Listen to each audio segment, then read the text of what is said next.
आज कुछ आंकड़े मैं भी अपने शब्दों में समेट कर लाई हूं। In a nation where 60% of the population is below the age of 35, when we speak about realization of the dreams and the aspirations of our youth, we need to understand that those aspirations and dreams can be fulfilled only when the government of India effectively contributes to our economy, our polity, and our society.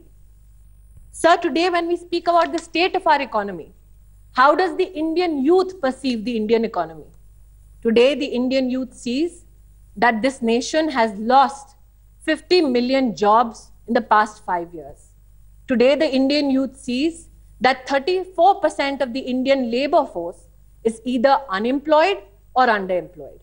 Today, the nation's youth sees that in our country, when we speak about the BPO sector, it's unfortunate that in the global BPO sector, India's share has dipped by 10%.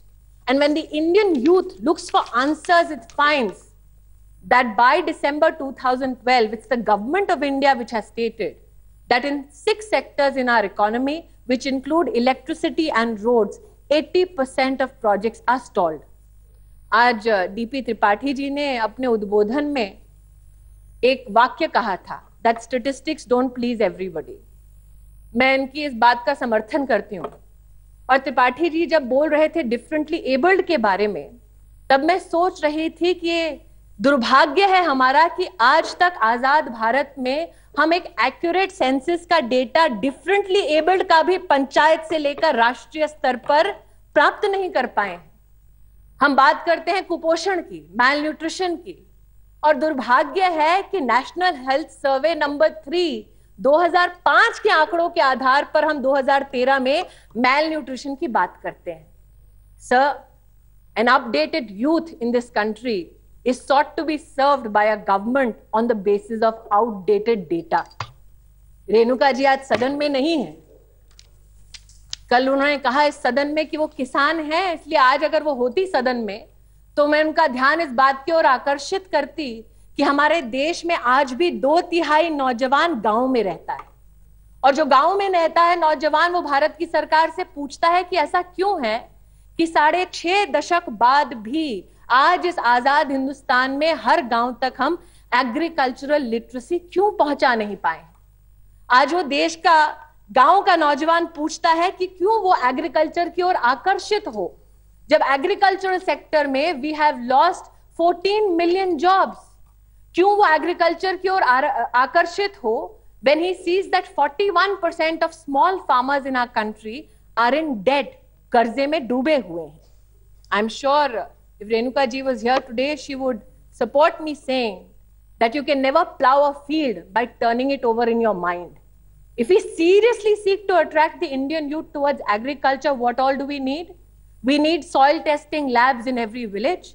We need agricultural scientists in every district. We need more investment in agricultural R&D. और अगर आप पिछले 9 सालों के आंकड़े देखें तो आप पाएंगे that public spend sector R&D spend in agriculture in comparison to agricultural GDP has been a mere 0.5%.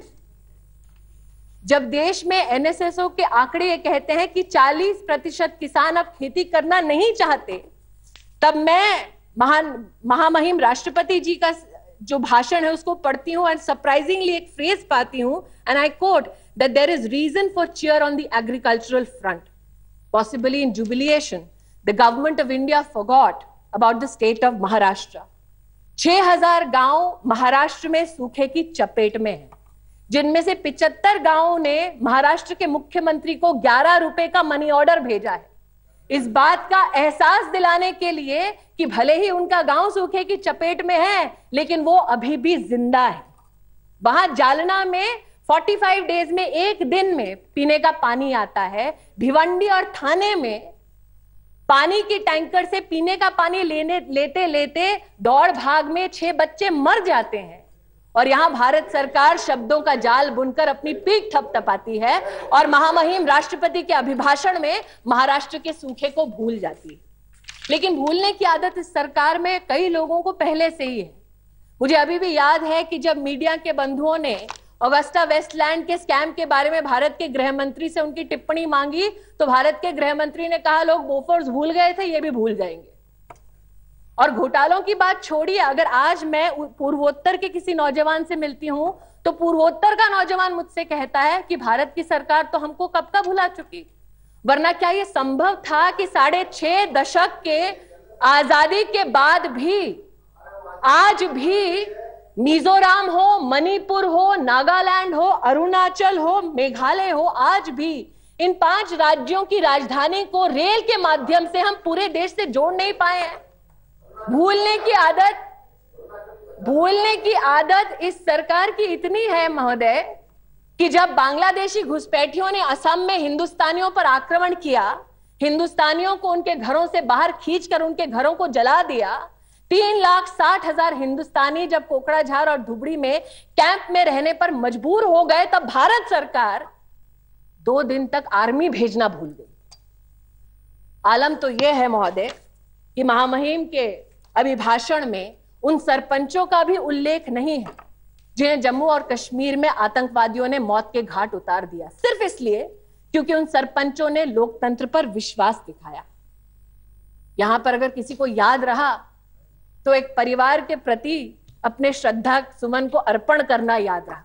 और स्वाभाविक है कि जिस राजनीतिक पार्टी में परिवार के प्रति प्रतिबद्धता के आधार पर ही राजनीतिक भविष्य उज्जवल होता है, उस पार्टी में स्वाभाविक है कि आप परिवार को प्रणाम करें। लेकिन बड़ी विनम्रता से आज मैं सदन में एक बात कहना चाहती हूं कि जिस नौजवान का सरहद पर सर काटा गया, उस नौजवान के परिवार ने आज तक न सदन में न सड़क पर इस राष्ट्र पर अपना एहसान जताया है। जिस बेटे के शव को पाकिस्तानी आर्मी ने म्यूटिलेट किया, उस सौरभ कालिया के पिता ने आज तक इस राष्ट्र पर एहसान नहीं जताया है। अगर उम्मीद की है तो सिर्फ इतनी कि उन्हें न्याय मिलेगा। और भारत की सरकार ने ऐसे परिवार को क्या दिया? भारत की सरकार पाकिस्तान के साथ क्रिकेट खेलने में मसरूफ हो गई और जब गेंद पर तालियां पड़ी तो उनका तालियों की गड़गड़ाहट में हमारी सरकार ये भूल गई कि शहीदों के परिवार आज भी इंसाफ के लिए इंतजार कर रहे हैं। जब बात इंसाफ की होती है महोदय, तब मैं राष्ट्रपति जी के अभिभाषण में पढ़ती हूं sexual harassment at work place bill के बारे में। इस सदन में जब उस बिल पर चर्चा हुई थी तब मैंने आग्रह किया था सरकार से कि शायद आजाद हिंदुस्तान में पहली बार एक ऐसा कानून आ रहा है जिसमें अगर महिला को सेक्सुअली हरास किया जाता है तो कानून में प्रावधान है कि अक्यूज्ड के साथ आप सेटलमेंट कर सकते हैं। क्या यह डिटरेंट फैक्टर है सर, जिसकी हम अपेक्षा करते हैं? रेणुका जी ने यहां पर बात की थी कल कि महिला को राजनीति में किस प्रकार से आरक्षण के माध्यम से सशक्त करने की जरूरत है। आज मैं सरकार से कहना चाहती हूं कि आप लाइए 33% आरक्षण का बिल लोकसभा में, आप आगाज तो कीजिए, अंजाम तक हम पहुंचाएंगे।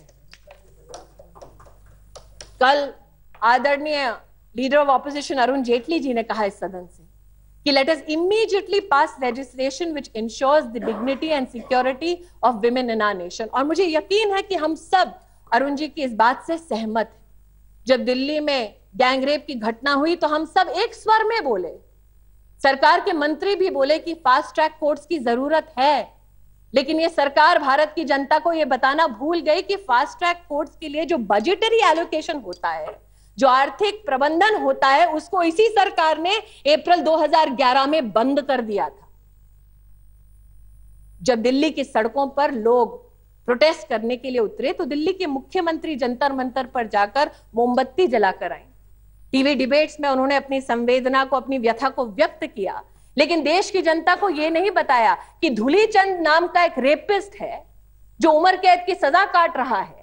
उस रेपिस्ट को पैरोल ना मिले ऐसा सुझाव दिल्ली पुलिस ने दिया, लेकिन दिल्ली पुलिस के सुझाव को ठुकराते हुए दिल्ली के मुख्यमंत्री ने एलजी से ऐसे रेपिस्ट के पैरोल की गुहार लगाई। ये बताना भूल जाते हैं। लेकिन जब मैं बातें याद दिलाती हूं तो कुछ लोग मुझे हिदायत देते हैं कि इतिहास के पन्नों को पलटना छोड़ दो स्मृति, आगे देखो, आगे बढ़ो और जो पीछे छूट गए हैं उन्हें संग लेकर चलो। ये प्रयास भी हमने किया। गुजरात सरकार के माध्यम से हमने प्रयास किया, लेकिन भारत सरकार ने हमारे प्रयास में हमारा साथ नहीं दिया। हमने गुजरात सरकार की ओर से भारत सरकार से कहा that we are a power surplus state, We want to help those states who have deficiency in manufacturing or providing power to its citizens. हमने भारत सरकार से निवेदन किया कि आप इंटर रीजनल ट्रांसमिशन कॉरिडोर्स को सशक्त करिए ताकि कोई कंस्ट्रेंट ना रहे और हम दक्षिण भारत में जितने प्रदेश हैं, चाहे वो केरल हो चाहे तमिलनाडु हो, अगर वहां पर दरकार हो तो हम अपना सरप्लस पावर वहां पहुंचा सके। 2011 फरवरी में महोदय गुजरात सरकार ने भारत सरकार को पत्र लिखा। 2013 फरवरी में पावर मिनिस्टर्स की कॉन्फ्रेंस में गुजरात के मंत्री ने इस निवेदन को दोबारा दोहराया, लेकिन आज तक भारत सरकार से जवाब नहीं आया। फिर भी गुजरात के मुख्यमंत्री ने कहा कि माना कि अंधेरा घना है लेकिन दिया जलाना कहां मना है। और आज मैं भारत सरकार से कहती हूं कि भले ही आप भ्रष्टाचार और महंगाई का अंधकार पूरे देश में फैलाएंगे, लेकिन हम भाजपा शासित प्रदेशों में प्रगति का दीप जलाएंगे और भारत मां को परम वैभव की ओर ले जाएंगे। इन्हीं शब्दों के साथ रेणुका जी के समर्थन का प्रस्ताव का समर्थन ना करते हुए मैं अपनी वाणी को विराम देती हूँ। Thank you.